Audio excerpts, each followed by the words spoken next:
Je m'appelle Pauline, je travaille dans la com et la création de contenu et je te dévoile tous les secrets de tes réseaux sociaux.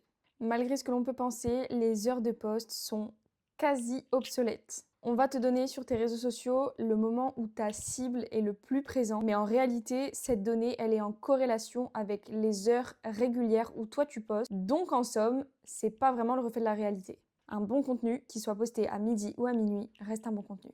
Les hashtags ne sont pas si has-been, il suffit juste que tu en mettes très peu et que tu les cibles très bien. Les sons qui sont en trend sont vraiment en trend, que tu les mettes en mute ou que tu les laisses en sonore. En revanche, c'est ultra rapide. Au bout de 48 heures, ça fait plus rien. Reposter ton post en story ne rendra pas plus visible ce dernier. Si tu as un bon référencement naturel, ton contenu sera vu par les non-followers et pour ce qui est de tes followers, quoi qu'il arrive, tu vas tomber dans leur fil d'actualité.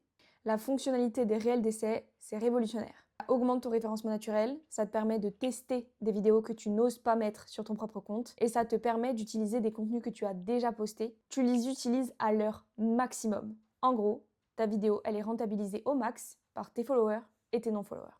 Peu importe le bien ou service que tu vends, c'est toujours hyper important qu'on humanise ton contenu. Si tu n'as pas envie de montrer ton visage, tu peux soit manipuler avec tes mains ou encore faire appel à une créatrice UGC.